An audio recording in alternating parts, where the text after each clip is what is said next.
on set. Places, everybody. And action.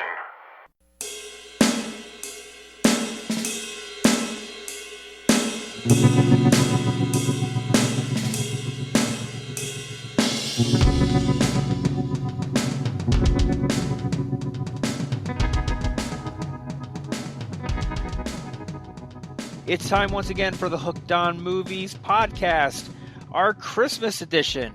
And we are celebrating 25 years. 30 years. 30 years. We are 40 celebrating years, 30 years. years. 60 Do I hear years. 50? We are celebrating 30 years of Tim Allen's The Santa Claus. With me is Ken. Seeing isn't believing. Believing is seeing. And Ted. Eric, what are you talking about? Everybody likes Denny's. It's an American institution. Damn right. Moons over Miami. That's right. Exactly. And I want to say to everyone, Merry Christmas to all, and to all a good night. And when I wake up, I'm getting a CAT scan. Should have got one earlier. Should have got one earlier. Just couldn't afford it. It's been a fun week for all, I'm sure. What's going on, Ken? Work. Christmas Work. party. You're like an elf in Santa's workshop. Except it's in Indonesia. Or the governor in Blazing Saddles. Work. Work. Hello, boys. How are we doing today? Yes, that's right. I've just been doing shopping, watched this movie a couple times, and I haven't really watched anything else outside of sports. Okay. Sports, Yeah, sports, we're kind of in the same boat a little bit. All right. Sprouts. How about Ted? How about Ted? Well, we watched the series finale of Yellowstone. I don't want to just stop. Okay. I won't say anything Okay. other than it was good. Okay, it's fine. I watched a movie I hadn't seen before. It's called About Time. It stars Domhnall Gleeson and the lady who stars in The Notebook. I can't think of her name. Adams? Rachel McAdams, yes, thank you. It's a very interesting movie. I enjoyed it. I watched Anyone But You again. I like that movie. I thought that movie's pretty funny. So it just kind of kept it a little bit light and fun that way. How about you, Eric? Yeah, light week for me too. Just watched football, watched the end of season 4 of Yellowstone, so I need to Yes. kick into 5. So that's why I don't want to Get hear anything ready. about it. Yeah, get ready. A few podcasts here and there, and I did watch something significant, which I thought was incredibly good. I watched on HBO Max. I watched the Christopher Reeve documentary. Okay. Very good. What you said about the documentary reminded me. I watched on Netflix The Kings of Tupelo about this guy from Tupelo, Mississippi. He and his brother are both Elvis impersonators, but he was charged with attempting to kill the President Obama. Interesting. By sending rice in the mail. I remember the rice and stuff. Yeah. Yes. And it's a trip, man. And these guys they're pretty wild, but I won't give anything away because it is worth the time to watch because it's pretty crazy. It's a crazy story. Cool. All right. Well, going back to 1994, when's the first time you saw this movie, Ken? I went to see this at the theater with some of my friends. Friends? How old were You? they? Or like 8? It's 22 when this movie came out. And the kids were Yeah. 8 and 10 and So you went to see this with adults? Yep, adults like Tim Allen at this time. Let's not forget, Yeah, at this that's time, true. Tim Allen had the #1 TV show, the #1 book, and the #1 movie. That's right. Yes, he did. Top of the world for the man. He was something. We enjoyed it because I remember watching it with my friend Jay, and there was a part where Santa's shaking the belly, and we referenced one of his ex-girlfriends when we did it, and he just started like chucking up laughing. That's freaking hilarious. How about you, Ed?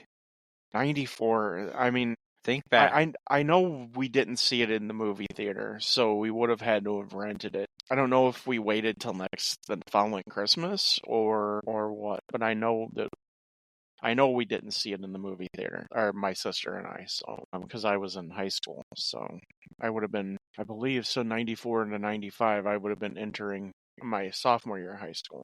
And plus, around this time, too, I was heavily involved with my high school basketball team. I was the manager of the basketball team. So, yeah, I wouldn't have had time to go to the movies.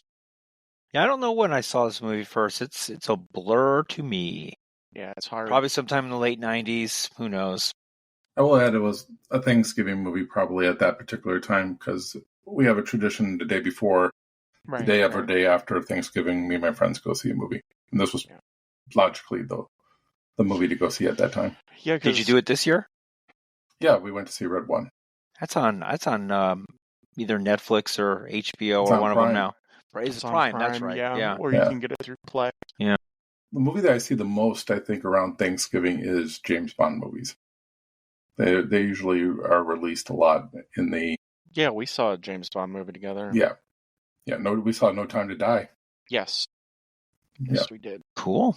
All right. Well, the big question: what qualifies you to review this movie, Ted? What qualifies me to review this movie? Tread lightly. Sits on a park bench waiting for kids to sit on his lap. Thought we Wow. were keeping this clean. Yeah. This is That's the pretty clean. Christmas- It's in the movie for crying it's a out loud. Christmas, a Christmas Yeah, but we're talking about episode. Ted. So what qualifies me? I've actually seen a live reindeer. So, Me too. but it didn't fly. I used to work for the Walter Payton's Roundhouse, which is now called Two Brothers, and they They do serve reindeer, don't they? They serve reindeer Yeah. Do On they? a- Yeah, wow, yeah. on a big plate. Yeah. I hit a reindeer once with my car. No, Yeah, that was just a okay. regular deer. Yeah. How about You you? hit a deer in the rain. In the rain. In the yeah, I rain. was just going to Yeah. say that. Yeah, deer in How the about- rain. How about you, Eric? What about you? Well, I, on the holiday seasons, have ruined a meal or two. So I can relate to his wanting to go to Denny's to get away from the turkey that caught on fire. I do remember going to a Denny's once on Christmas Eve, not because of turkey, but there was years back where a bunch of people I knew hung out at Denny's for the longest time, and it was just randomness. And sometimes people just hang out at Denny's, and that was one of those times. Maybe I'll go to Denny's this Christmas. Maybe you will. Let's come down and visit us.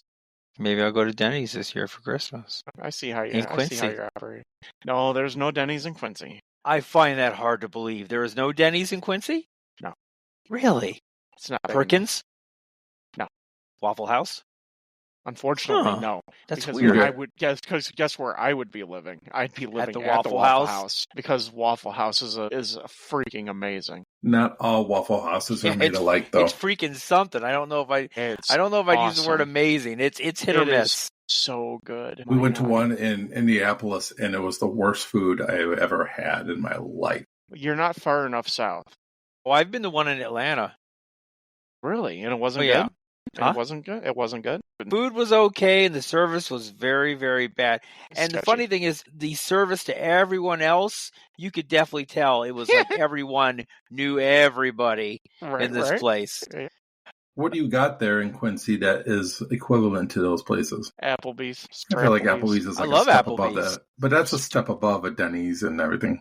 Hannibal has a country kitchen. The Country Kitchen's the gay gourmet. Yeah. Or Well, that's the mic- Happy Chef. Or the That's Happy micro, Chef. or the microwave gourmet. Yeah. Because they're notorious for microwaving their stuff. I think Happy Chef went out of business. I think so. Hey, we've turned this into a review of restaurants. Culinary, yeah, Culinary, episode. that's right. So I do miss, God I do damn, miss I- Perkins. I do too. I wished no Perkins was. Blech. No, Perkins. I love Perkins. We used to have one here in Bolingbrook. I want to Yeah. go to now. I It want used to go to to be, Waffle it House. then turned into an Aurelio's, and then it's now it's I think it's a hotel now, right where the A hotel. A hotel? Wow, that's a stretch. well, How do you go well, from Perkins? Oh, they knocked it down. They knocked it down. the Okay. Aurelio's burned down. The Aurelio's burned down. I was about to say that's a hell of a fucking stretch. It used to be right across the street from Old Chicago, Yeah, that right makes next sense. to the Kmart. That makes Okay. sense. Well, we'd love to hear about your favorite restaurants, everybody. So why don't you email Ken via Facebook or via hooked_on_movies Yeah. with X and Tell Twitter. us, do you miss Bennigan's or do you miss I like Bennigan's. That's Bennigan's? okay. Do you miss? We went there after prom one time. Perkins? Yeah. Okay.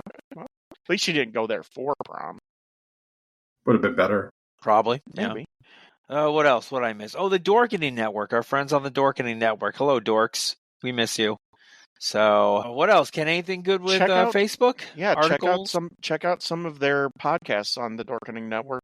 We will be having an ad that will be popping up through some of their podcasts. Listen close. It's Really? a restaurant ad. It's a restaurant It's ad. a restaurant ad. Yeah, it's That's right. right. It's an ad for Perkins.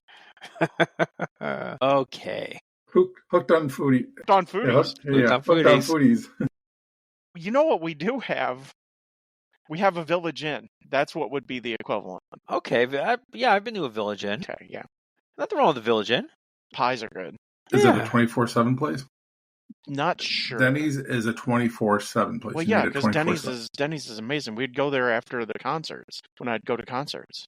What's the other Kevin and I. 24/7 place I'm thinking of? Oh, IHOP. You have an IHOP? Yeah. Oh no, we No had IHOP, one no. briefly, and then it closed its We doors don't have randomly. an IHOPs anymore. I don't think so. You're right. The one After For COVID, they stopped being COVID killed 24/7. IHOP, kind of All right. fucking Cooking with Ken. All right. Particulars with Ted. Let's talk about The Santa Claus. Is directed by John Pasquin. It was a screenplay by Leo Benvenuti and Steve Rudnick. It has a running time of 97 minutes. It had a release date of November 11th, 1994. It had a budget of $22 million. It made $190.3 million, which seems a little low for a Christmas movie. On Rotten Tomatoes, it has a certified fresh 73% critic score, and it has an audience score of 66%. And the IMDb rating is right there with the audience score at 6.6. The Santa Claus stars Tim Allen as Scott Calvin, a.k.a. Santa Claus, Eric Lloyd as Charlie Calvin, Wendy Crewson as Laura Miller, Judge Reinhold as Dr. Neil Miller, David Krumholtz as Bernard the Head Elf, Paige Tamada as Judy the Elf, Peter Boyle as Mr. Whittle, Larry Brandenburg as Detective Nunzio, Jane Eastwood as Judy the Waitress, Kenny Vadas as the Elf's leader, the ELFS leader, Steve Vinovich as Dr. Pete Novos, and Melissa King as Sarah. I think that is all of the particulars. I know there's Mary Gross is in there as Miss Daniels. Oh yes, Mary From Gross. Saturday Night Live fame, Yes, and I'm yes. using that word very loosely. That you are Yes, I stretching. am. You are So, stretching. If we have any SNL fans, they might know Mary Gross from the early '80s. Yes. Then again, they might not. Probably not, because nobody tuned into those episodes. It's a bad cast, but it's okay. It was a horrible cast. It was probably the low point for Saturday Night Live. Almost got canceled. Yep. Well, yeah, it was on the precipice of being canceled. That's why they had Saturday night's main event wrestling once a month That's one of the reasons. Yes. because they felt they needed to fill the time zone. Well, Time look at slot. that. Ken is filled with all bunch of tidbits. Is this What a time great for? segue. It's time is- for Ken's tidbits. Is it time for Ken's tidbits? It Eric? is. Do do do do do do do do do do. Ken's tidbits. Ken's tidbits. You guys just like my tidbits. I love your tidbits. Oh, I love Yeah. your tidbits. Put them on my lips. Yeah, baby. It's on my Yeah. lips. All right. What do you got for us, Ken? All right. Well, of course, filming took place in Toronto during the summer, even though this film is suggested to be in the wintry city of the Chicago suburbs, right? So Yeah. Is it really? Yeah, you didn't Yeah. see the Chicago plates on the car, Illinois plates on the cars? Well, it's like Shermer, Illinois, you know? it's like a big suburb. But remember? the one Yeah. guy's driving, I think, a Chicago Tribune. Yeah. Oh, he is. Trump. Yeah, Thomas, and the deer, he's trying to get the deer to I-94 for some reason. So, Toronto, huh? Of course, because Toronto. Toronto serves as Chicago Yes, it does. all the time in movies. Yes, it does. In fact, that's a Toronto Denny's. That is a Toronto Is Denny's. That's it? Toronto one of the first- Denny's. first Denny's that Canada ever had. No kidding. Interesting. That's a Very wonderful tidbit, Ken. It's no longer That a is a Denny's. wonderful wonderful tidbit. It's a Oh, Tim of Hortons. course it's not. Of It course didn't, it's not. a it didn't Denny's. look like a U.S. Denny's because I've been in a lot of Denny's, and that was like one of the nicest looking Denny's I've ever A seen lot in of my maple life. syrup in that Denny's. So as far as who was up for leads and stuff like that, well, we'll start off with the fact that they wanted Chris Columbus to do this to direct this movie, right? Well, that 'Cause, makes sense, coming off Home Alone. in fact, they wanted to get a lot of the Home Alone elements into that, but I'll get to that in just a minute here. So the role of Scott Calvin was written with Bill Murray in mind. I read I could that. see that. That's But after reading the script, interesting. he didn't think his comedy was the right fit for the. No, because it's not. Because He's Bill got Murray's comedy though is more acerbic. It could be condescending like Tim Allen's Oh my comedy God, it is. can be very condescending. But Tim Allen's not. He plays this straight. No, he plays it a little condescending. He makes fun of Neil like left and right. Well, yeah, because Neil's a tool. Mhm. I mean, I think he called him a tool once in it. Yeah, but I don't know. It just doesn't seem like Bill Murray. This doesn't seem. I agree with Bill Murray. This doesn't seem like his comedy to me. Chevy Chase was also considered, but scheduling conflicts have with mercy. another film forced him out. What Well, film he- would that be? What exact? I What don't know, in film 1993, exactly 94? was he doing? Was it Man of the House? Because that's garbage. No, That's there's the worse low movies point than of Chevy that. Chase's career. No, It's, there's much lower than that. Nothing But Trouble would be the low point of Chevy Chase's career. Yeah, I forgot about that. Caddyshack 2, it's right up there. I tried to block that out of my mind. But I mean, 5 years ago, he does Christmas Vacation. He did that in Just '89, okay. yeah. He does have Christmas cred on his, Yeah, that he his does. resume. So It's other a people that kid were show. considered for the role of Scott: Robin Williams, Tom Hanks, John Ritter, which he was also considered for the role of Neil, Kurt Interesting. Russell, which later Kurt Russell did become Santa, Yeah, he did. Tom Selleck, No. John Travolta, who has also become Santa, Santa but in a in totally the disturbing way. In the Capital One Yes. Saturday Night Fever Yeah. commercials. Yes. Rowan Atkinson, Oh Mike my God. Myers, Michael Keaton, and Harrison Ford. So were pretty much considered for the anyone role. with Pulse Harrison was, Ford? Yeah, I don't He- see Harrison what he- Ford. I could see He was Michael doing Keaton. Air Force One. Get off my plane. I could see Michael Keaton. I mean, Get he off did, my sled. Sorry. did Jack Frost, which Right, not a very good movie right. there, but No, bad movie. But there's some of those that I could see. Oh my goodness. That's the Yeah. who's in Interesting. Hollywood there. yeah. And wait, there's more.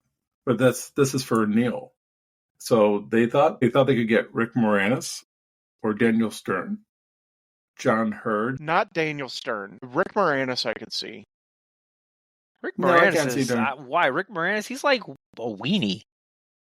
Well, isn't She's that not a gonna role? date Isn't him. that Liz? Yeah, but he's a little bit more manly, a little Oh, bit more. I mean, I John don't know. Hurd was one, which I John could see Hurd. John Hurd. Dudley I Moore could was, see I John think, too. Hurd as Santa too. I don't know if he's got the real comic chops. I mean, he's a good comic actor, but I don't know if he's that great. I don't know. Dudley Moore, but I felt like he would be too old at this particular time. He'd also be No, laughing and yeah. drinking too much. Yeah, no. He's Dudley too happy Moore. and cheery.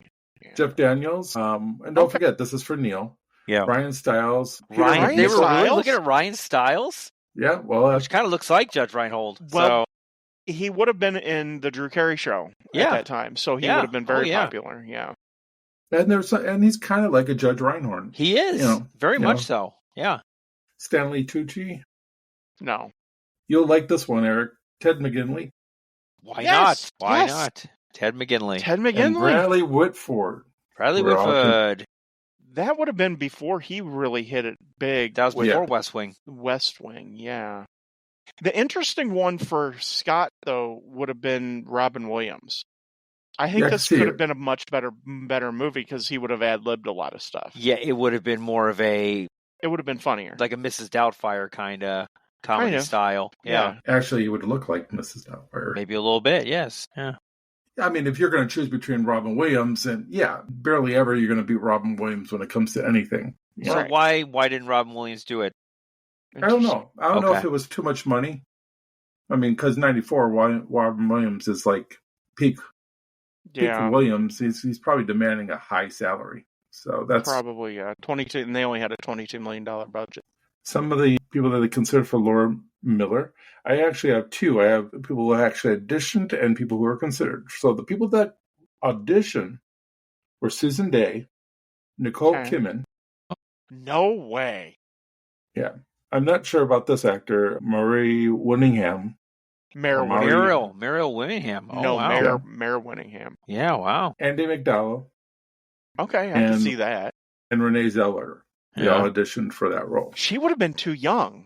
I would agree. She would have been too young. Because That's probably why. this is around the time of Empire Records. Wasn't Andy McDowell, this is coming off Groundhog Day? Probably. Groundhog Probably, Day? I was coming off 4 Weddings and a Funeral. Oh, Okay, yeah. yeah. That I could see Yeah. that. Yeah. What was Susan Day and so Nicole Kidman. Susan Day would be too old too. At this Nicole particular Kidman. time. That's an interesting one. How close is this to Days of Thunder? This is a Days little of bit Thunder after. is 92? Or so Yeah, what- somewhere around there. Are, Yeah. So are we talking Far and Away? Far and Away, I think, is 93, 94. She might have been doing Far and Away. Yeah. She might have been too attractive to be in this movie, Yes, to be honest. very much so. Probably would have took a little bit away from Tim Allen. They'd be like, no, bring back Nicole Kidman, please. Yeah. Here's some weird ones that they were considering here. So here's a Susan list Day of is kind of weird. She was doing No. LA Law, like LA 5 Law. years That's ago. about it. Yeah. Partridge Yeah. Family, yeah. But she was way past. How come what's her face from Tombstone wasn't considered? I don't know. I wasn't Yeah, there. at Ken, the why time. didn't you consider her? She's attractive, but she's not like Nicole Kidman attractive. Why didn't they get Drew Barrymore? Okay, we just have so many. They should have got Possibilities. what's her name? Is Susan Heaton, the one from Why didn't they get Uma Thurman? Because basically Uma she Thurman. had Uma Stop. Thurman's look from Pulp Fiction throughout the whole damn movie. No, the one from Tool Time, his wife from Tool Time. Patricia Heaton. Patricia Heaton, yeah. Yeah. That she would have was been actually ironically considered. funny. She was considered. That doesn't surprise me because Tim Allen, he had a movie here recently. He tried to have her included. Some other people that they considered but didn't audition was Liza Minnelli. Gee, Dear really? God in heaven. Turned into a show tunes. Yes. Liza Patricia Clarkson, Bonnie Hunt, which that makes sense. Bonnie Hunt. is I Bonnie can see Hunt. that. The lady I'm thinking of is Dana Delaney. Mary McDonnell, Jennifer Grey, Okay. Pamela Reed, Sally Field, Goldie Hawn. Sally- Yeah, actually, Wow, they went the whole. big name They gambit went there. the whole gam. Yeah, they ran Barbra the whole Streisand. age gamut too. Yeah. Patricia Liza Heaton Minnelli. and Kate Burton. Sometimes I think, though, when I think of these names, they may have considered these actresses with another different actor. Because Tim Allen at this particular time is in his late 30s. So if you're going to get someone like Liza Minnelli, then it's got to be Dudley Moore. That's going to be the Is going to play main guy in Santa. it. Yeah. Dudley Or Moore's the midget somebody Santa. that's much older. That's one of the As far as Bernard, they thought about Joseph Gordon-Levitt. Dudley Moore. Interesting. He's already been an elf. Was okay. So There was the Santa movie where he was an elf. Yeah. Yes. would Joseph Gordon-Levitt? How close are we to 30 Rock from the Sun? Right there. Right there, probably. Yeah. Okay. Yeah. Which would make sense because you want Yeah. somebody of a young actor. Elijah Wood. Okay. This would have been Pre-Hobbit. interesting because I would think they would consider this person based on the success of the Home Alone movies. Macaulay Culkin was considered. That would have been a nice little twist. A little too young, though. Well, let's see. At that particular time, he probably would have been 14, 15 years old. Shit, how old was he when he did Home Alone? I think he 14. was. He was 93. Dear God in heaven. He was man. 21. Yeah, he was Yeah. 35. He was Gary Coleman's age. He's Gary Coleman, right? Hey, Gary Jesus. Coleman. Hey. Gary Coleman could have been. Gary He could've Coleman, played- yeah. He could have played he could have played an elf. So Let's yeah. talk so, about Krampus. Yeah. Krampus. of course, they went with Tim Allen, and Of course they Tim did. Allen was almost not considered because Disney does not Yes. hire actors who have a criminal record. Right. But they made Here an we exception go. here. Wait, They made an exception. Is that No, is that I'm not still even- today? No. No. Okay. They've loosened that. They've loosened policy. it. Okay. Yes. I remember that distinctly and that was a huge thing for Disney. Yeah. A lot I of remember lot that. of snow on the set of the Santa Claus. Well, I I don't know, see. maybe, yeah. Well, it was Tim Allen's first starring role. You know, there was a lot of things. Christmas movies really weren't very popular. So they wanted to keep the budget low, but have somebody of notoriety. Everyone knew stardom. who Tim Allen was. And everybody knew who Tim Yeah. Allen was. So they were able to go a little bit on the cheap on here with Tim Allen. This was because his it was first acting role in a movie? His first leading role. Leading role. As far as any problems on the set, so there was a couple. Okay. So originally in the movie, Tim Allen, when they're in the scene where he's talking to his ex-wife, she gives him an emergency contact, and it's her mother's, and he reads it out like 1-800-SPANK-ME. Well, God, yes. so that was actually in the original film as well as in VHS copies. But once they got to DVD, they took that out because there was I think it was an 8-year-old boy who actually called the that number. Right. Yep. I do have this on VHS. Do you We really? need to check it out and see if it's on I'm there. going to now. Now that you say that. Yeah, you're I watched the Blu-ray of this one. But now I'm going to whip out the old VHS and start dialing some numbers. Let's be honest. You're going to call 1-800-SPANK-ME, aren't you? Regardless, I've got a lot of time on my hands. It is a sex line, and still active. It was active it was in 1997. That's how long it took for them to realize that they probably should have pulled it. So it's awesome. So Eric Lloyd, who plays Charlie, had to wear fake teeth in the movie because he accidentally knocked out his front teeth before filming began. Someone beat the hell out of him. So was he actually all he wanted for his Christmas movie was his two front teeth? Yeah. So how did he lose his teeth, Ken? Did someone beat the hell out of him? Yeah, Tim Allen beat him up. I would have beat him up. Kid annoyed me. Tim Allen, of course, had spent 4 to 5 hours in makeup and prosthetics. Oh, I thought you were going to say 4 to 5 hours in prison. Each day for 4 to 5 years. So that doesn't include the 2 hours it took to take it all off. Whoa. Take it all off. Straight out of context. He really is thinking about that 1-800 number now, so that's fine. I am. Hold on, I'm going to call. So Allen did experience some heat rashes, scars, scratches, and infections because of all the makeup in the suit. And, there was even a time limit of I think it was 6 hours of how long he can actually stay in costume. That's it for Ken's tidbits. Now, So Eric, why don't you go ahead and get us to the setup? 37-year-old Scott Calvin is a marketing director for a toy company in Lakeside, Illinois, who prepares to spend Christmas Eve with his 8-year-old son, Charlie. Scott wants Charlie to maintain his belief in Santa Claus, despite not believing himself. Scott's ex-wife, Laura, and her psychiatrist husband, Dr. Neil Miller, stop believing in Santa at a young age and feel it is time for Charlie to do the same.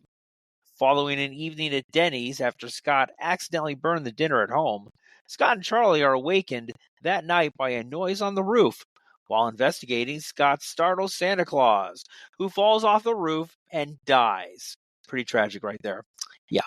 What a way to start off a What Christmas a way. movie. Let's kill Santa off the bat. Let's kill Santa. That's right. And doesn't he dissolve into the snow too? Something like that. Yeah. Santa's body vanishes. That's right.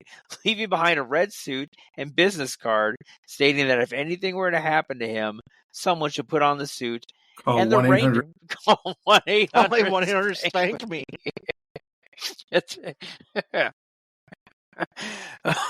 Okay. I'm definitely pulling out the VHS later. That's a given. Scott and Charlie find Santa's sleigh and reindeer on the roof. At Charlie's request, Scott reluctantly dons the suit and spends the rest of the night delivering gifts before the reindeer take him to the North Pole. So, we all know the opening scene in this one. Charlie, work obsessed with his career. Would you guys agree? I mean, I guess. I think that's what we're supposed to believe. But I mean, all they really do is just kind of establish that he's the leading salesperson. He and that other lady who we never see again. Yeah. Oh, we see her again. She's in is she in the boardroom? She's in the boardroom. But here's the thing: I do think that they set it up for him to look that way because he's lying about why he's not there to pick up Charlie. Well, completely lying. And why is he traffic? All he has to do is say that I have my office Christmas party and it ran late. Well, probably letting down Charlie. Yeah, and probably something he doesn't have to go to. He probably doesn't have to, be there. I do think it's interesting where they're kind of like making fun of the one guy who was playing Santa that has his secretary on his lap. Yeah. Does this really start off to being something like a family Christmas movie with these type of allegations? Not particularly. It's like none of our families are here. It's a Christmas party that we don't invite any of our family to. Well, it's Office Christmas party. They didn't invite people to the Christmas party in the greatest Christmas movie of all time. Nobody was invited. Family was invited to the Nakatomi Plaza. Oh yes, it was John McClane, her soon-to-be ex-husband. He's the only one. I don't know if he's the only one. I think he's the only one. I think he is. He has to be there because he saves Christmas. Next Christmas, let's do Die Hard. Because it's the greatest Christmas movie. He's making excuses. Like he's driving on the road and he's pretending that other people are yelling at him and stuff like that. Yeah. If it's now, 2024, she could just look up on the phone to see what the traffic is like on the phone and be like, call him up, be like, no, I see everything is just fine with that. And when in Chicagoland are the interstates ever that clear? Well, it is Christmas Eve. We don't know where he's at, where he's, I think we said that this is Lakeside, Illinois. I don't know where that's. It's probably Lake County because they mentioned 94. It's a pretty affluent area. I'll bet you it's like Evanston or Skokie or something off 94. He lives right by Kevin McAllister. Exactly, in Sherman. Actually, they make fun of that. There's a police map later on in the film when they're trying to find, Charlie and Santa and stuff like that. And one of the houses is listed as they're gone on vacation. So it's a nod to the Home Alone house. Oh, that's right. Well, that was real subtle. That was very subtle. But yeah, spoiler alert. She even says to him that he has no time for Charlie, which means that he's worked. And you can kind of see that him and Charlie really don't get along. Begs his mom not to come early. Can you? Right. We're talking sunrise, Mom. Yeah. Do I have to spend it with Dad? So yeah, there's definitely a lot of animosity and resentment there between Charlie and Calvin. And Scott's not ready to even have him. He doesn't even have any of the dinner cooked yet. No. He's sitting there going, 4 hours? He's talking about cooking a turkey or something, right? Sure. What time are they going to eat? Midnight? I know, that's the thing. What time is he being dropped off? What time was this party, right? Dude, he's going to Denny's regardless. Time is very, very sketchy here to start off with. Throughout the whole movie, the time frames are kind of weird, but it is play what it fast is. And loose with it. The Santa Claus thing here, which we've, believing in Santa, I think, is that really up to Scott at this particular time if he's not a full-time dad? I mean, it sounds like he gets them maybe on weekends or on holidays or whatever. It doesn't sound like he's really involved in this kid's life. So is his wife and Neil right about telling him that there is no Santa Claus? Or that Santa Claus is a state of mind? Well, how old is Scott at this point? What is his age supposed to be? Well, Scott's 38. So No, not Scott, the kid. I'm sorry, Charlie. Charlie in the Charlie's chocolate 8. factory. He's 8. So that puts him around third grade. Second, third grade, somewhere around there. I'm sure. Well, they were still doing Bring My Father to School Day. What point do you not believe in Santa Claus? I can tell you when I stopped believing in Santa Claus. Yesterday? Well, last year when he didn't bring me a Never. present. I still believe in Santa Claus. Well, it was 7 years old, and Santa had just came down and, did his thing and talked about Jesus Christ and things of that nature. Started swearing at you, threw an RC can at you. Got stuck in the chimney, all that good stuff. And then about 5 minutes later, I opened the door to the garage, and there's my dad getting out of his Santa suit. So that's when I stopped believing in Santa. Your father actually wore a Santa suit? I want to see Wally dressed up like Santa. My dad had played Santa up until about 2 years ago. Really? Yes. He was a man that would... would wander around the streets or actually had a... Kind of like Dan Aykroyd in Trading Places, right? So... Big ham under his... Well, he was a school bus driver, so every last day before Christmas break, he would dress up as Santa, and he would, drive the bus as Santa Claus, and then give the kids a cigarette. Yeah, go. Don't tell anyone. But as a kid, he did it for a long time with us. And then when we had kids, he started doing it again with them. But at that time, Santa Claus became more of a swearing type of Santa. Your father? You don't Yeah. say. My father would be like, Jesus Christ. And then we had to explain to the kids that Santa knows Jesus. He's a piece of work as Santa. That's for sure. So My had goodness. Santa had a little bit of nip of holiday cheer. I like to think of him as the rough Santa, where he goes Okay. and he Jeez. gets drunk at that one Yeah. Christmas party, and Santa was mean to me. That might be my dad. It's not bad Doing that. Santa, is it? You No, know it's not how I bad like Santa, my no. Santa?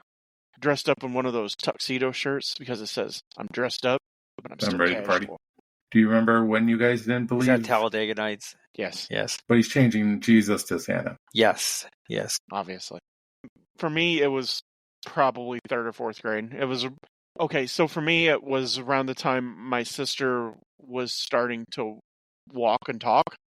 So it would have been around 3rd or 4th grade because my mom and dad wanted my help putting up the tree and stuff like that. And I had already started to know, but we always maintained it for my sister. My sister, Still believes to this day. no, she believed for quite a while. I want to say my sister was into the 5th or 6th grade. And Eric's been one of Santa's little helpers for a very long time now. So I supplement he's my always- income with flirty Yeah. Santa. Yeah. Yeah. So- Flirty Santa. Flirty Of Santa. course. I don't, it's an interesting question. I've been thinking about it. I don't know when I stopped believing in Santa. And no, it wasn't last week. And paychecks stopped coming When from paychecks Santa. stopped It coming, stopped right? coming, yeah.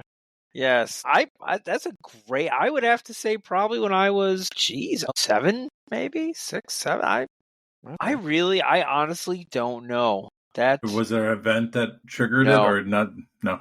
I can't honestly. Maybe I'm drawing a blank, but I can't even think of an event, something that can tell you. My parents didn't dress up as Santa Claus or elves or Miss Claus or anything. I have a picture of my grandfather dressing up, but I don't remember it because he passed away when I was 2. Yeah, that's I remember my mom dressing up as Mrs. Claus Oh, I thought you were going to for say Santa Claus. for our church, which is really weird because churches usually don't do. I'm talking like Protestant churches usually don't mix Santa with. But your mom Christmas. and dad were Catholic, right? They were Catholic, but when I was a kid, they sent me to a Baptist school, so Right. they went to the Baptist Okay. church as Okay. well while we were going there. Gotcha. Interesting. Yeah, but, this time of the season is the time I do miss my parents' house the most. yeah.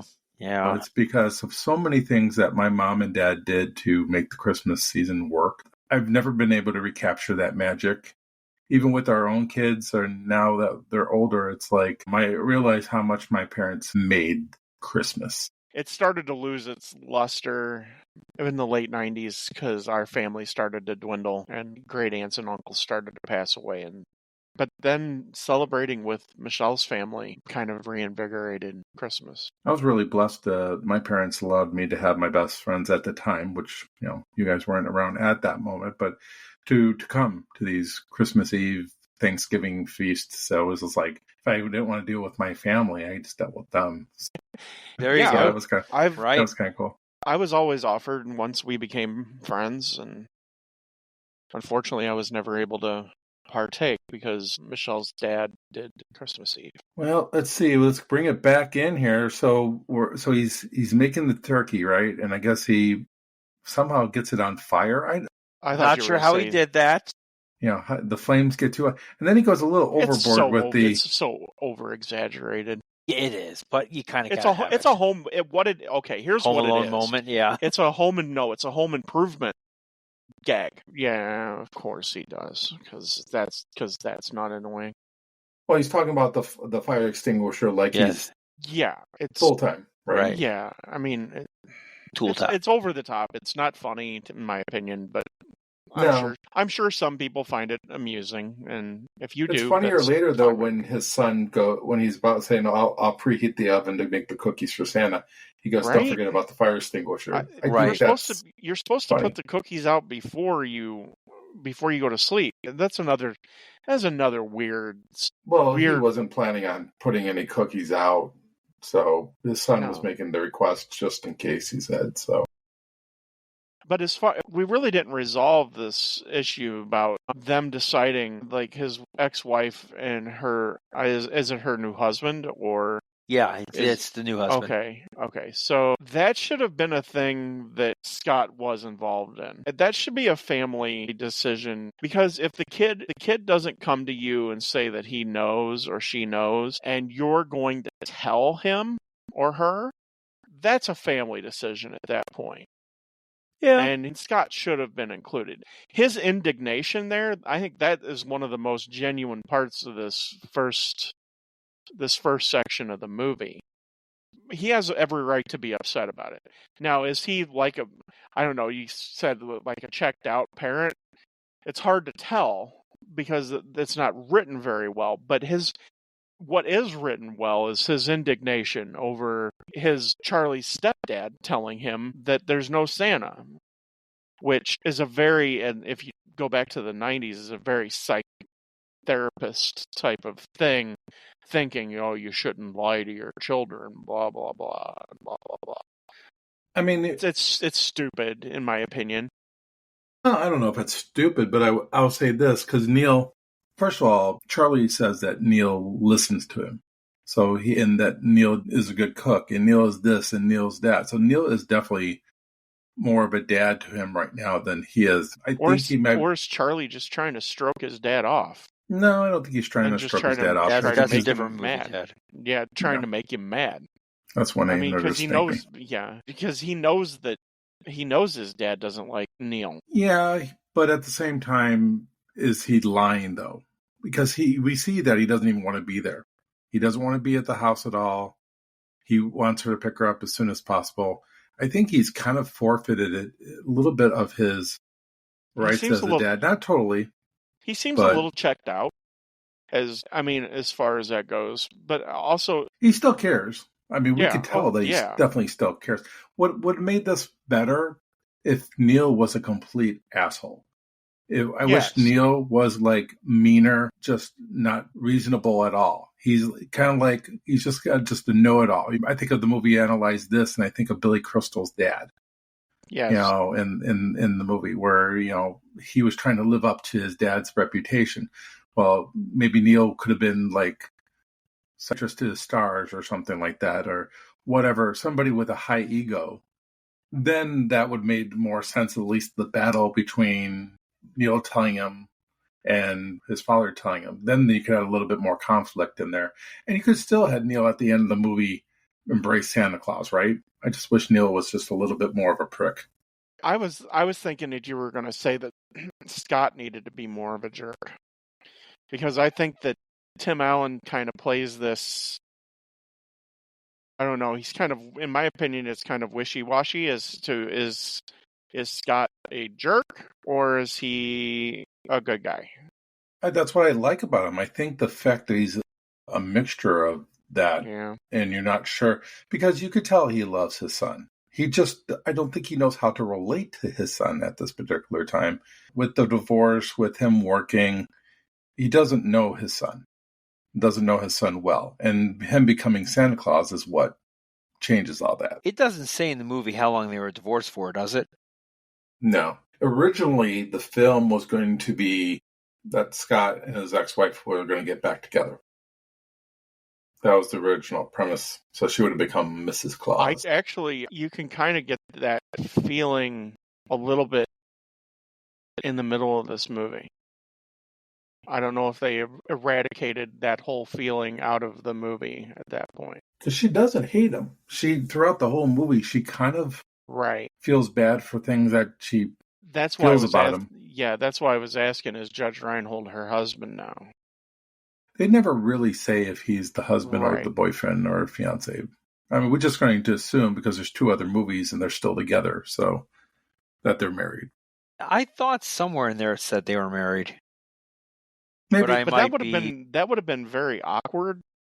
We're married, If she would have gotten back together with Scott, a little bit, would she have become Mrs. Claus then? That's why I said, yeah. That's Well, Mrs. Claus, if you watch the second movie, you don't have to do anything to become Mrs. Claus except get married to Mr. Claus. The only reason why I think that they got married is because he brought It's a Neil Disney movie. to the school. Yeah. And, and as it's parent. a As a parent, yeah. But so he reads him the bedtime story, and of course he's just trying to get through that. Yeah, literally. which is bullshit because that story's not that long. See, that's where he was kind of a jerk. And that's where I was like, you're kind of being a dick now. I don't like how he plays both sides of that fence.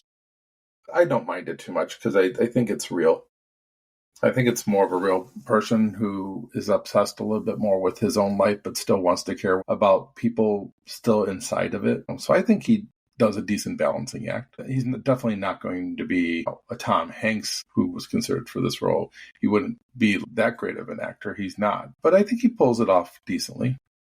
But it does a good job of setting up what's going to happen here because he reads the story, then Charlie asks about Clatter. So it's just setting it up for that you have the loudest Santa show up on your roof. What's that? I don't like that joke. The Clatter Ladder Company. Yeah, it's a little weak. I agree with you on that. It's weak sauce. What I would thought would be interesting in this film. So at the beginning of the movie, you had Santa Claus coming into the office party, right? And right. Wouldn't it have been cool if that would have been the real Santa and that he was just scouting Scott as his replacement? Oh, because why was he on his roof, right? Why was making all that noise? So Santa was messing around with the secretary? Well, that's what I wish would have happened. Not that he would have messed around with the secretary, but they would have had the original Santa show up at the party. I think this is predestined for Scott to become Santa Claus because nobody treats this as a bad thing when Santa dies here and Scott takes on the mantle. Nobody even mentions or even sheds a tear for the old Santa Claus. So, but we'll get to that in a little bit here. Yeah, he literally just falls off the roof, breaks his neck, and it's like, that's it. Here's my card, replace me.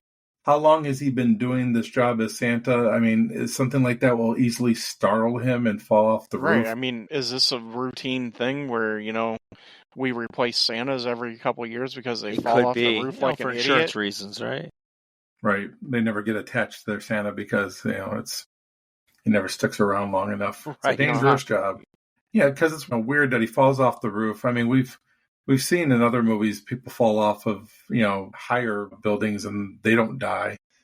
Because he's falling into the snow too. That should have softer landing. I just think he was ready to give up the suit. So he was ready to give up and die? I think Jesus. We don't know. That's a little dark. He might have been doing Santa for 100 years. We don't know. He might have been ready to retire. Maybe they knew he was ready to retire, and that's why nobody really cares about. So to retire, you have to die? Yeah. That's messed up, Now we're talking horror movie. If you are living an extra 100 years as Santa Claus, Santa's just up on the roof, just looking down, contemplating, looking at the reindeer. Santa's contemplating suicide. Right, having a little sip of something before. It's like Santa's like, I'm done. I am so done. They could have went with that R rating and just have Santa's like look at the guards and go, fuck it. Well, Santa was doing a lot of making noise, making sure everybody heard him for sure, didn't he? When he arose such a clatter. Well, he is a large gentleman. And then he took a very long time to get down that chimney. So he gave Scott plenty of time to get downstairs. And, Scott doesn't put on, as far as I know, Scott doesn't put on any shoes. And No, he doesn't. He walks out in the snow, barefoot. Yeah, doesn't bother him whatsoever. What? He's in his boxers. No, but I'm talking about you're standing in snow. No, he's in bare feet. Well, yeah, he's standing in snow with bare feet. That's a bad idea. And we also find out that he likes to sleep naked, butt naked. So that's weird. Usually I don't wear pajamas. Anyway, and of course Charlie doesn't listen. He tells Charlie to stay back. And most little snotty kids don't listen. That's usually I should stay back. I love it when he comes out. He's like, you got him. You killed them. I did not. You killed Santa. Yeah, it should have been a bigger deal that Santa died. A little bit. The reindeer didn't even care. They didn't. Yeah. I mean, that's why I'm saying it was a suicide. It would have been interesting later on because they've done the Santa Claus's TV series on Disney Plus, which is it's Wow. very so. They You should don't have, say. when they ended that series, they should have done a reversal killed- where that he does fall off the roof and somebody else takes his place. So Wow. full circle. So Circle of Santa life. There's nothing Yeah. like a dead Tim Allen. Oh, you wanted It's to kill fun, though. Tim Allen off at the end of this for the sequel? Yeah. he wanted to kill him off within the first 30 minutes Kill of the film. Tim Allen on the Me? roof, No, looking down at the gutters. Tim Allen's fine. He's home improvement guy. He's like, whoa, deja vu. I mean, let's be honest. Okay, let's take Scott here. Scott essentially is Tim Allen in Home Improvement too, as Sure. well. Well, it's basically I every mean- role he's ever done. Yeah, he has no. Tim Allen Range. has no grandiose range here. Yeah. I mean, And that's fine, because Yeah. some actors should just be what they are. And he doesn't pretend to be anything he's not, which I can appreciate that. Is if you do one thing well and you continue to do it, I'm all for it. Why I do not? find it fun throughout the rest of the movie, though, that Scott tries to find out ways for him not to fall off a roof. Because that's all he cares about is not falling off yeah, the roof. obviously this is a job hazard, and you and you die. It's like Donkey Kong. If you fall down the girder, you die. And I like the animatronics with the deer. I think that it's decent for 94. Animatronics. Yeah. The deer He were thought they were- animatronics. What? They weren't real deer. Same They deer, weren't they were reindeer? black sheep. They were deer? Come on. They do a good, decent job. In fact, Reindeer. I give a lot of credit to The reindeer are some of the best actors in the movie. the technical, the special effects in this movie is not bad for 94. And we'll get into the makeup and everything later, but I do think it's interesting that it seems like, though, when he takes on the suit and rides the sleigh around, that they're just maintaining in the Chicago area and then they have to leave. They don't go into like Russia or into the Amazon or anything like that. They Because don't show any of that. he would have been shot down over Russia. Well, Santa's been doing this for a long time. Long time. Yeah. So what? All of a sudden, Did they have Santa's NORAD top- Santa back in the Yeah, day in '94? Santa's all of a sudden in Top Gun. He's dodging missiles. I want to see the Santa from Scrooged. Lee Majors. Yeah, I mean, I kind of like this. I mean, again, you see Charlie being very upset because Scott is always saying, "This is stupid. Why is everything I want to do be, everything I want to do stupid?" Right? It's a tad whiny, but okay. It's a tad whiny, but at the same time, it does paint a picture of the distance between him and his son, and I think that's important to establish. And a whiny youth. So, Ken, you've said in the past in other movies with child actors Mhm. that you don't particularly like child actors. So you like Charlie, the kid that plays Charlie here? I think he's okay. I think they could have gotten better actors, but let's put it this way: he's probably 8 or 9 years old at this time when he's playing this film. He's probably 35. Probably 30. He's probably Gary Coleman's age, but I think he does okay. He could show a little bit more excitement later on when he reveals to everybody else that he's Santa, and it's a little low key, even though he's telling everybody that is Father Santa Claus. But I think he's all right. I think where he's the best is maybe at the North Pole. Yeah. When they get to the North Pole, he seems very excited and very interested in the North Pole. Let's talk about like the different ways he has to get into to these houses. So Yes. you got the regular chimney, Yeah. but then you got the little what is He's it? a What jerk do they to call the little those? girl. Is it still a chimney if they have like a little like exhaust pipe? It's like an exhaust stack. Yeah, it's like gonna. Yeah. yeah. Stupid. So he squeezes down there, and Yeah. then he sees the one girl who basically He's a jerk to her. he is a Little jerk bit. to her. He is, yeah. He's a kind Well, of he a doesn't want to dick. do this. First of all, it's difficult. I mean, we see him trying to take that kayak out of that bag. He knocks down the Christmas tree. He hears the first house that he's at, he sets off something, and you hear a gun being cocked in the background. So he's afraid about getting shot. Sure. I think I would be stressed out, and she's giving him a hard time about the cookies and stuff like that. Who knew that Drink the Santa milk. had so many, that the job entailed so many risk factors? Yeah, right? In the job. Well, he has the dog. He has the Nice teeth. the Yeah, Rottweiler. nice teeth. Yes, Snots. Roll over and let him rub your belly. Sometimes best is if he lays into you, just let him finish. But by the time this is all done, though, I think he's proud of what he has accomplished. When he they looks go to pretty. the North Pole. Before, when they say take us home, he looks pretty impressed bummed, that he was able to impress that he did this. I guess It's a in hard a job. way. I mean, he still has no desire to be Santa. He still thinks it's a dream. This comes through the point where he says Eric's line, I need a CAT scan. Yeah. Because it's hard for him to fathom this. I mean, none of this would be real to us, right? If this happened to us, Hey, Not Ken. at all, man. Hey, Ken, it's not real. Just shame saying. on you. Shame on I you. know. I mean, Shame on you. I don't know. It's an interesting premise. My biggest complaint, I guess, would be with the writing. The writing is a little weak. Little weak writing. Well, that's another reason why a lot of Christmas movies don't do well, especially Right. Santa Claus movies. We're talking about Santa Claus, the movie with Dudley Moore. If you want to talk weak and bad writing, you need to watch that film. Yeah, no, that's okay. I'll pass. Pass.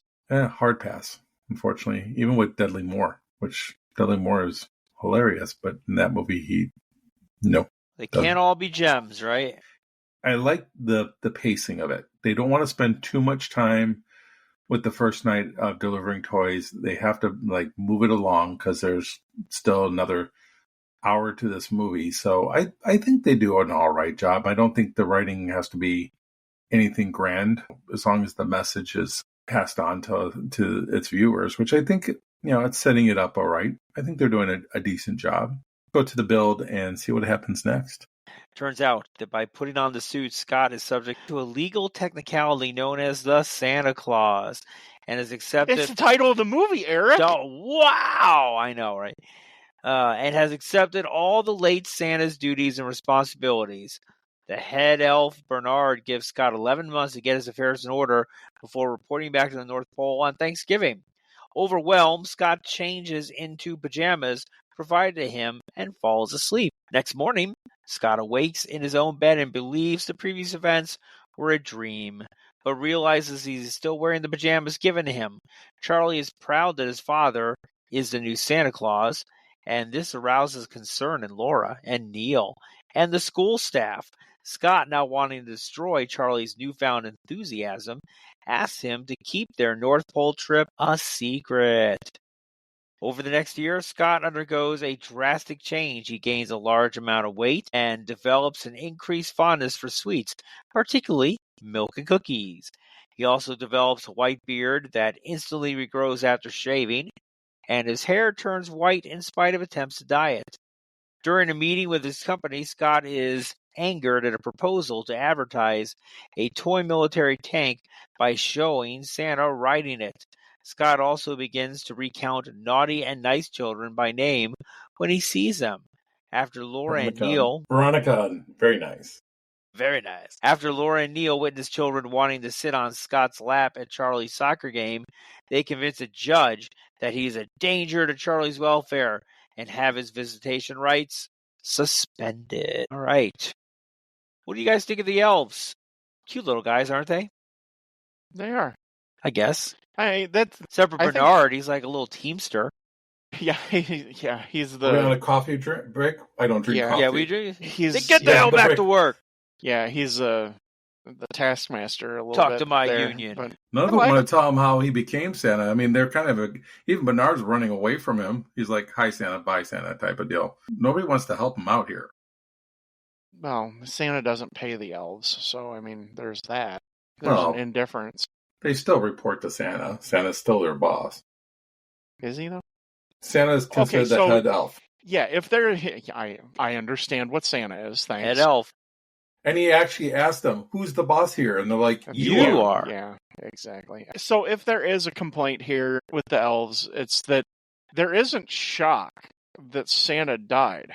It makes you wonder, is this, like we said before, is this routine? That these elves, like Santa just doesn't come back from delivering toys on Pretty Christmas? much. He's expendable. Exactly, Disposable right? Santa, right? Or was he horrible to these elves? I mean, did he Total slave do driver. something bad to the elves? Is he kind of like the Santa from the Weird Al Yankovic song, "The Night Santa Went Crazy"? I don't know. I mean, it's kind of nuts.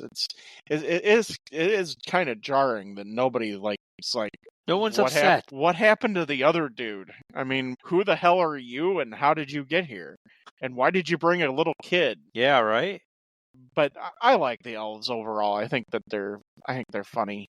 There should have been more elves. I'm seeing somebody in rapping. Yeah, that's funny. I like that. Yeah, I don't know. I always have a problem with these movies with elves who are played by your children. But these weren't children, were they? Yeah, they were all children. Yeah, okay. The only person that I don't know who was a child was Bernard, and I don't know how old he was. But the rest of them were actually kid age. They weren't. Okay. They weren't adults. They weren't little people. They like to be called little people, as the teacher said. Yes, little people. That's a PC joke before PC was PC. Yeah, right. I always like it when people show us their version of what the North Pole looks like. And I like the set design here, right? Yeah. I do like it a lot. I even dig that the poll when it comes up, and even though it's kind of weird that you have to type in a code and all that, but I think the poll is really kind of cool. It has the little it's like a little snow globe on top and everything. Yeah, it's pretty neat. The North Pole sets are really cool. I like them. Yeah, just sending out a poor little elf to freeze to death to type in the code is kind of weird, though. Somebody has to be sacrificed. That's true. I mean, look what happened to the Tauntauns on Hoth. I mean, come on. Maybe the person that lets him in is the one that tells him some stuff before he lets him in. I just feel like there's just so much dismissal of the Santa. That Santa's dead? Yeah. Not just, that Santa's dead, but they're just not letting... I mean, Bernard finally tells them how he became Santa. Yeah. It's almost kind of saying like Santa should know. Like Scott should know. And it's kind of like they're tricking him into doing it, too. Put the coat on, yeah. He never put the hat on. I mean, doesn't the thing say put the coat and the hat on and the reindeer will know what to do? I don't think he ever puts the hat on. Yeah, that's right. We never really do see him with the hat on. He left it in the sleigh. Yeah, it's a little bizarre. I actually like the whole setup of the whole elves, like the workshop and the whole North Pole. I think like the whole workshop thing and Santa's, I guess, house, I guess in a way, or is it his apartment or whatever? Has those puppets there that when he gets changed, that's a little weird. The Punch and Judy is a little weird. Yeah, Punch and Judy that's a little odd, but yeah, I don't get the point of that. But okay, that kind of does that kind of lead you to who that previous Santa was, and that's why nobody really gives a shit anymore? Because the whole Punch and Judy thing is like.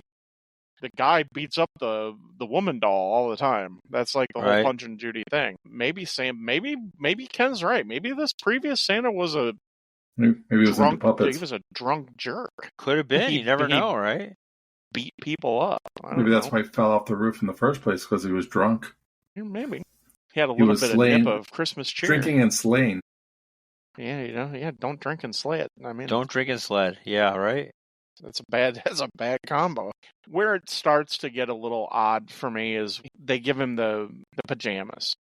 I guess these are the trial pajamas because they fit him really nice. I mean, yeah, exactly right. I mean, do they expand later on when you get Santa size? So is it kind of like is it one of those weird things like because the Ewoks had a dress that fit Princess Leia perfectly, so the elves just have backup pajamas for when Santa dies and new Santa comes, and these are new Santa pajamas? I think we're overthinking this a little bit, but that's okay. Probably. Yeah. And did they drug him with the cocoa? Because he goes back to sleep. He did like that cocoa, didn't he? He did like the cocoa a lot. And it's her own little secret recipe, right? Next thing he knows, though, he's sleeping in his bed again. I'm sure they drugged him. They drugged him and sent him back home. I'm sure they did. Yes. In the pajamas. Yes.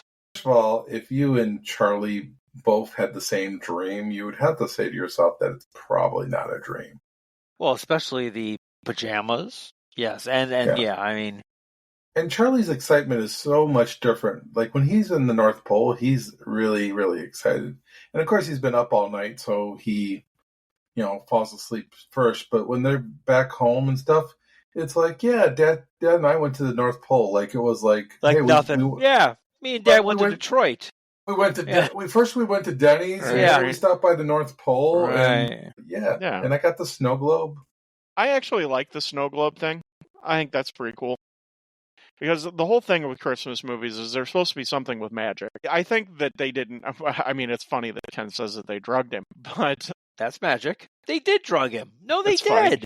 isn't the snow globe like a transporter type of thing where you look into the snow globe? Because they say that Charlie can see his dad at any time, and he uses the snow globe to call him back. Right. So that's how they get back to the house in Illinois. It was right? a pager. This is- Yes. It was a transponder out of Star Trek. There's a lot of montages here. It's weird. He shaves and then it immediately grows back even bigger and thicker.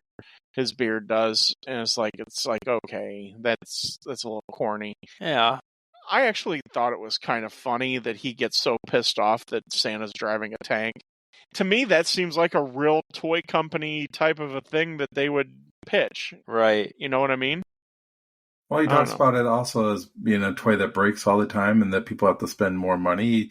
He's starting to think differently. He's starting to think more like Santa.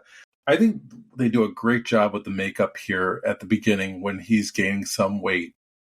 Because when he's in the doctor's office and he's like, does this look like a little weight to you? His body doesn't look like a prosthetic. No, it it actually doesn't. looks real. Yeah, that's pretty. They do a pretty good job. I was very impressed with the makeup job and how they've put little weight on him. You know, maybe a little bit later, I think they don't do as good of a job. But these earlier scenes, I think they're doing a really good job of, you know, his weight. And he gets on there and he's like 197, and it just starts going up higher and higher and higher. And of course, then they're sitting there in the boardroom and they're having lunch, and he basically orders the whole freaking menu, especially the sweets and stuff. With He extras. orders the whole. Yeah. He orders the whole dessert menu. He orders a salad though to start with, No dressing. with no dressing. yeah. But then he orders the whole dessert menu. He's starting to look like the Pillsbury Doughboy. Peter Boyle's awesome. Yeah. I like Peter Boyle. I think he's funny. How There can you should have not been like more Peter Boyle? in this. It would have been more interesting to see him get fired. Basically, his job just kind of dissolves. We don't really see. Yeah, once they leave the boardroom, his job's pretty much is an afterthought. It's just kind of gone. Yeah. Hey, the other thing, too, they tell him that he has to get his affairs in order in 11 months. It's like he's been diagnosed with cancer. Yeah. It's a little It's like- extreme. Right. And it's- what they're a happens if little you don't get harsh. them? You just Right? disappear? Yeah. I mean, Right. what are you going to do in those 11 months anyway? I mean, here's the thing: what are you going to sell the house? I mean, what See- is the stuff that you need to do Here's in 11 months? this is a case where somebody, one of the two writers thought that was funny, and it could have been, but they never thought about how to finish the joke off. Because it's just kind of, like Ken said, the moment you ask one question, the joke falls apart. Makes sense. Sure. Well, the movie isn't for us to think too much on, No, but at the same time, they do make you try to think, because then But they you bring wanna- in. you want a little bit of logic. Yeah, you want a little bit logic. There's some logic here and there. I mean, I think they do enough to get by. My problem is they also bring too much of a serious tone into the movie where, okay, now Charlie, believes in this and this. Charlie has some mental illness. Charlie, is focused on him just, my dad is Santa Claus. And he's 8 years old, I guess, and he doesn't realize that saying these things might cause a problem. And Scott tries People to do the best. think he's crazy. A little bit, yeah. And Scott does the best he can. He tells him on the side, hey, let's just keep the North Pole between me and you. And for the most part, they do. His ex-wife and Neil, seeing him at the soccer game And help. and these kids lining up, Yeah. it's not like he was like soliciting these kids to come and see him. They must have realized that the weight gain was abnormal. That it wasn't something that Scott could gain that much weight in that period of time. In fact, all he would have had to do was say, come here over to our house, let me shave, and then all of a sudden see what happens, right? And that would have proved to them that something else was going on, right? But that would ruin the movie. it wouldn't have worked. He'd have shaved and it wouldn't have come back immediately. Why would have? Because they don't believe in Santa. So It's not a question about believing in Santa. Even though Scott can see the beard grow back, they would still see him. Everybody sees the beard. All right. Well, I have a theory about this, and because everything changes at the end of this movie. What I'm thinking here, what leads to this, is they see Scott as still as Scott. No. And not as Scott Santa. No, they don't see Scott as Scott. No, because everybody sees the weight gain. They think he's altering his appearance to make Charlie like him. That's why they're doing this to him, because they think that he's purposely feeding into Charlie's obsession. Yeah, I understand. Then that makes the end really kind of odd. I don't know if it does, but I can understand Neil and his ex-wife, being concerned for Charlie. I mean, it's one thing to have an active imagination around Christmas. It's another thing when March, April, May come along and you're still playing with reindeer and talking about Santa, and that's your main focus. Because we know we're at least in like spring or summer because he's playing soccer. We're no longer in the winter months anymore. I feel like this is where Neil being more of a prick character would have worked better here. If he was a prick forcing the hand of his ex-wife to do this with the judge and stuff, that would have made it more feasible. But Neil seems to be a nice guy. He's just a psychiatrist, tells things as it is. But he seems generally like a nice guy. I just wish he was a little bit more of a prick here. And so there's more of a battle between him and Scott, and she's kind of like in the middle. Because they're reluctant to take Charlie away at the end of the day. No, like, they are aren't. we doing the right thing? They're reluctant on it. No, they aren't. Yes, she feels really bad about it. She That's even a funny says, way of are we showing doing it. the right thing? And Neil kind of keeps on at it and saying, yes, we have to do this type of deal. You were right to start this all off, though, when you first said that this didn't need to be there. Yeah, it probably doesn't, but yeah, you do no, it need doesn't. but you need something there. What do you put in there in its place? You already have the conflict between the parents and everything. You didn't need to have them try to and then to revoke his visitation. That's a little far. It's a little much. It might have been a little much. You needed something in this place. You just can't. We already have enough of Scott denying himself as Santa. What are you going to do with the other 20 minutes that you need to fill in there? So Scott's not harming him.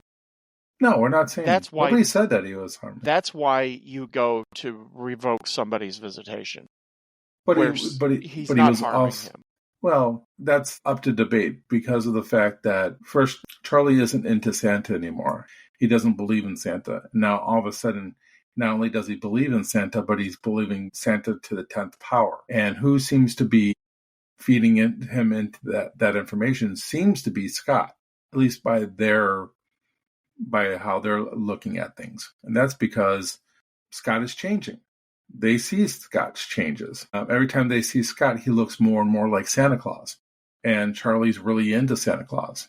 I don't think it's the worst premise to put in the movie, but at the same time, it's like I said earlier, it is a little bit too serious. The only problem I have with this movie is it's supposed to be a family film, at least in my eyes. It's Disney, when Disney was focusing on family films.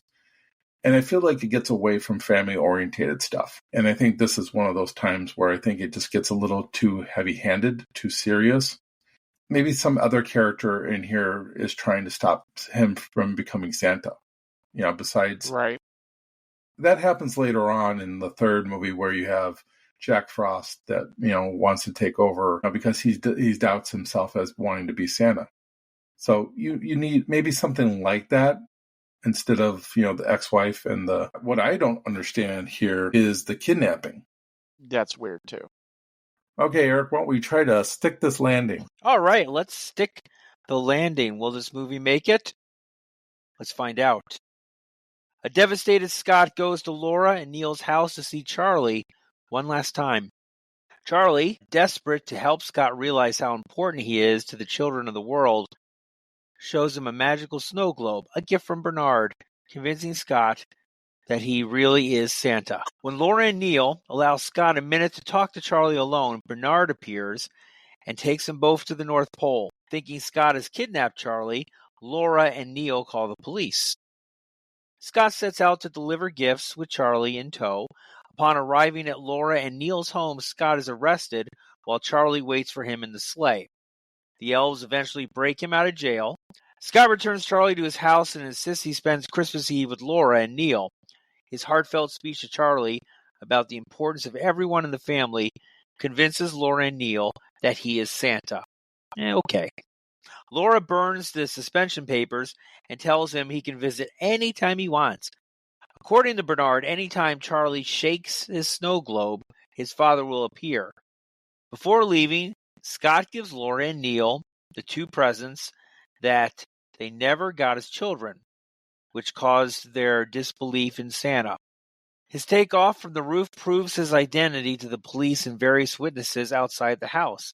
After Scott leaves, Charlie summons him back with the snow globe, and Laura agrees to let them go together in the sleigh to finish delivering the presents. Question. Amen. Amen. Amen. They all live happily ever Pretty after. much. With Laura and Neil, why did they get their presents? I'm just kind of curious. Were they naughty children? Did they make the naughty list, and that's They why must they have didn't been. get the presents? Maybe their parents were poor. Doesn't matter. Santa is real, and Santa delivers presents. Okay. Yeah. Then they must have been on the naughty They list. must have been on the naughty. Yeah. Or that particular Santa before he died, and he was a drunk. Yeah, drunk Santa said, "No way, kids." Here's something about the timing here. So here we're at Thanksgiving. So does he kidnap Charlie for a month? Seems like it. That's what it seems like. It does seem like it was a month. I would agree. It's kind of, I think we're supposed to not really make that connection, but yeah, it does seem that way. Yeah. Which that would be more serious. That would be a very serious charge, and it's 30 to life. Yeah, they'll shoot him on sight for that one. I mean, first of all, he's missing all the school, so they're going to have to hold him back a year, or at least a semester. But Bernard is like, yeah, why don't you come along? Who cares about your schooling? And I think Bernard is basically should be on the naughty list right about now, because Bernard is giving them some bad information right now. And Scott should know better. Scott should know not to take him for a month. It starts to fall apart. I understand them maybe sneaking off for a few hours and bringing him back, but that's not what happens here. They make it try to seem like that's what happens here, but no. And we know it's Thanksgiving because he's eating the turkey, and that Scott had to be back at the North Pole on Thanksgiving. Right. It's weird, and you can't think about it at all. Otherwise, it starts to come apart. It's like that they got to, what is it? Probably like 85 minutes in, and it's like, okay, we need to wrap this up as fast as possible. So let's don't put any thought into any of this. Yeah, we could have done without Judge Reinhold's character seeing Bernard, and then Bernard disappears, and he kind of has a freak out.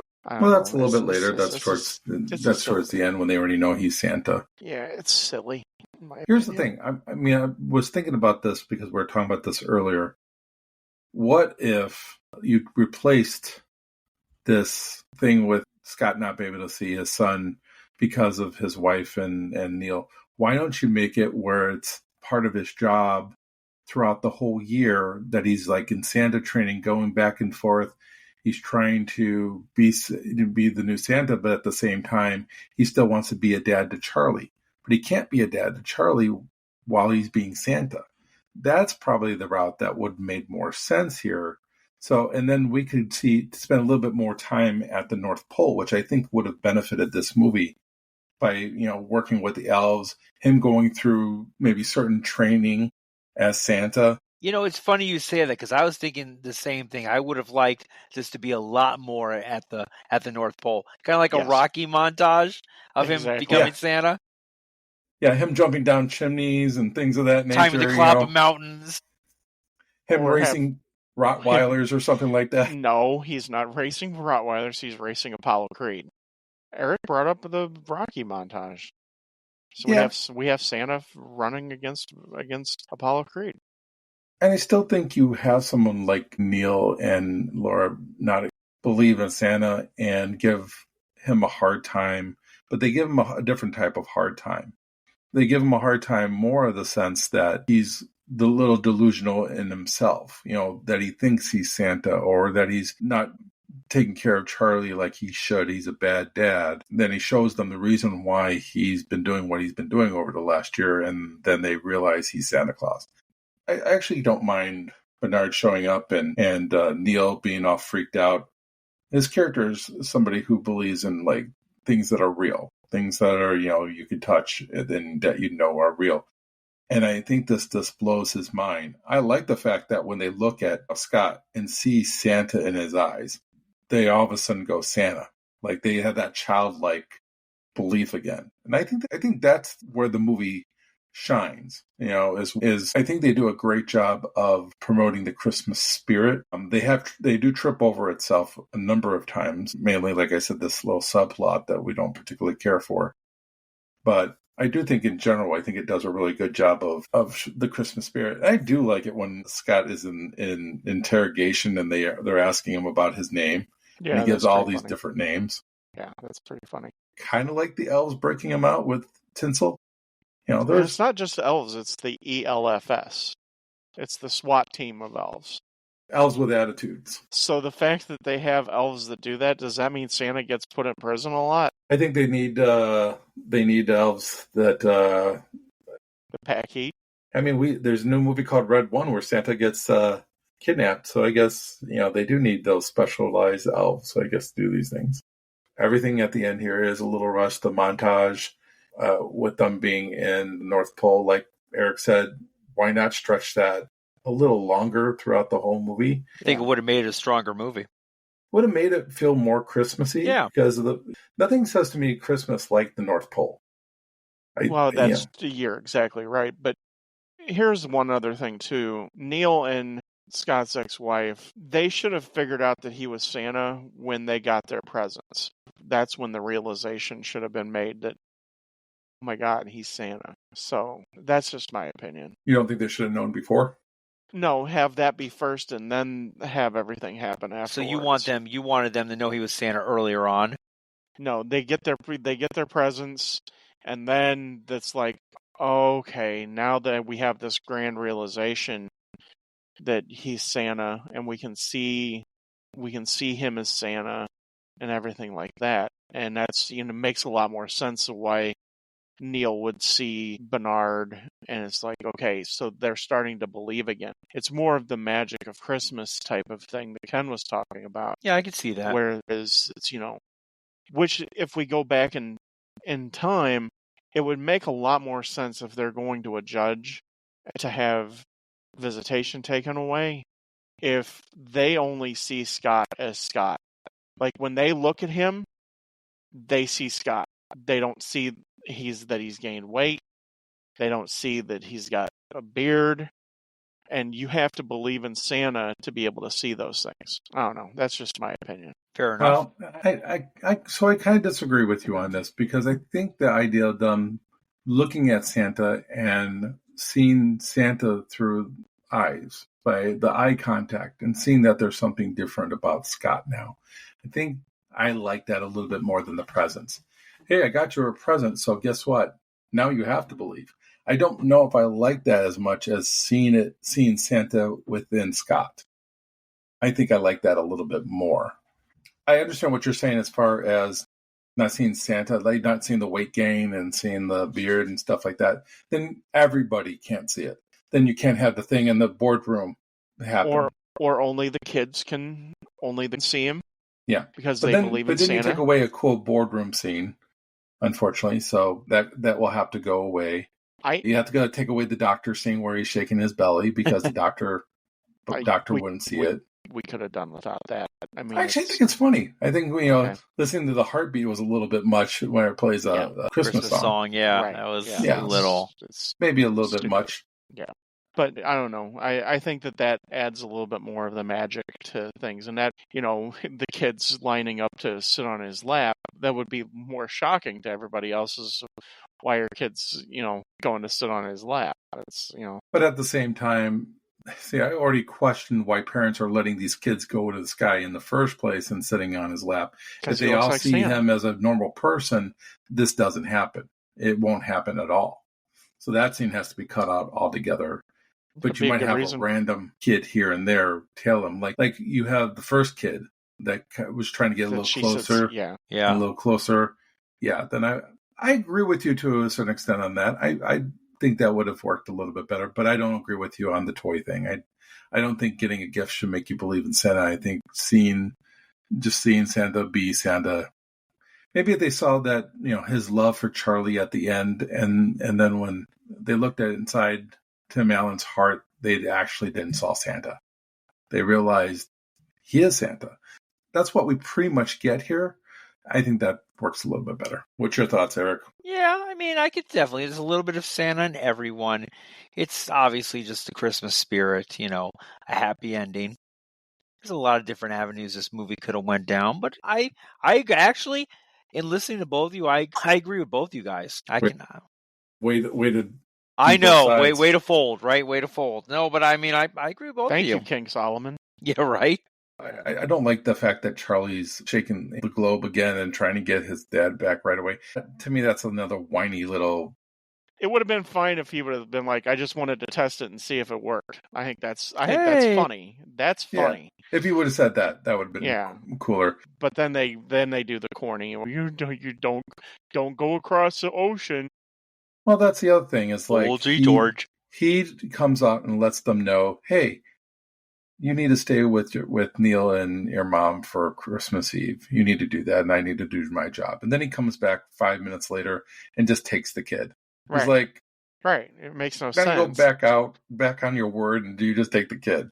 And this is also the thing about, get your affairs in order in 11 months. So basically, is Scott not allowed to be dad anymore? That's why I was saying would be the battle. Instead of having the battle between Neil and his ex-wife, the battle is being Santa Claus and being a dad. Yeah. That's much better. Yeah, because you can make it much lighter and still have an element of realism for the adults, right? It would be consistent with what he is at the beginning of the movie, which is the job or his son. And he's chosen the job all his life throughout And now he's doing it again. And now he's doing it again. That's what I think would have been a little bit of a better movie. Not saying this is a bad movie. This is actually a very good Christmas movie. And if we don't have anything else to add on this, I think it's time to go to the reviews. Well, let's do it. Why don't you kick us off, Ken? This is a good Christmas movie. Tim Allen is the right choice here. I like him. Would Robin Williams be better? Heck yeah. He would have been better. But Tim Allen, he pulls it off very well, especially for the first time out as a lead actor in a movie. I think we could have had a little bit better supporting cast. I would have liked to have seen some of those actors that we would have considered in place of the ones that we actually have. I feel like their characters they didn't bring anything to the table. And I like Judge Reinhold, but I think he was just blah here. I like him as Billy in Beverly Hills Cop. Isn't he kind of a bargain basement James Spader? Bargain basement James Spader. Yeah, you mean like a Boston Legal James Spader? They look a lot alike. I mean, I don't know. Well, no. Well, let's be honest. Judge Reinhold is like supporting actor in every movie he's ever done. He's like supporting. Has he ever had a lead role? I think like movies like Vice Versa and things of that nature. Okay. Yeah, those so are he's bad. never had a lead role. Not in a good movie. It's also could be that it's not written very well. Like I said, I wish he was a little bit more mean-spirited, and maybe some bad things happen to him. Maybe if it is written in a way where he's Santa throughout the whole year, that he has a little magic here and there and does things to Neil here and there with Santa magic. And he just kind of screws with him. Screws with Neil throughout the whole movie. Then that would have been more fun. I think. That's interesting. And I think some of the other actors that could have been Neil, like I think Rick Moranis would have been a better Neil, or Ryan Stiles. I think those guys would have been better suited as Neil than Judge Reinhold. But again, I'm nitpicking a little bit here on that, but I just feel like the supporting actors don't bring much to the table. It's basically Tim Allen, and that's it. But besides that, we've talked about things that we would have changed. Them being in there doesn't kill the movie for me. I'm okay with the subplot. It's not the best idea in the world, but it moves the movie along a little bit. So I'm going to go right to my final review. It's Four Hooks. It's one of those Christmas movies that I don't mind seeing every year. I don't mind the sequels, but I don't particularly care for the TV series that came out with it. So yeah, Four Hooks for this movie. How about you, Ted? So I agree with Ken when he says that the supporting cast could have been stronger.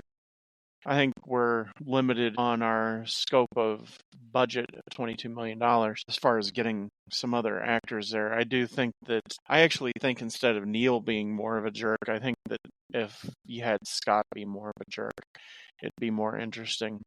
But, it doesn't have its problems, yes. I mean, here again, what movie really doesn't have its flaws? I think the writing is mediocre at best, in my opinion. I would be shocked if somebody came to me and said this is their favorite Christmas movie, because I think there's much better out there. That's just my personal opinion. That's not to discount this movie. I can understand why this is enjoyable. It's an easy watch. Just watch it and don't think about it. And just laugh when you're supposed to laugh, and have your heart tugged when your heart's supposed to be tugged, and just don't sit and think about it. And it's an easy watch, and it's an hour and a half movie. So if somebody turns this on during Christmas, it's not that big of it's not going to ruin your Christmas. For me, it's an average Christmas movie. I'll go with 2.75 hooks. It's right there. It's a little bit above average. It's better than a lot of other Christmas movies, but it's not, in my opinion, it's not top tier. Cool. All right. Well, this movie for me is like watching paint dry. It's boring. The acting sucks. The writing sucks. I completely understand you saying that too. It's not a bad movie. It had so much potential.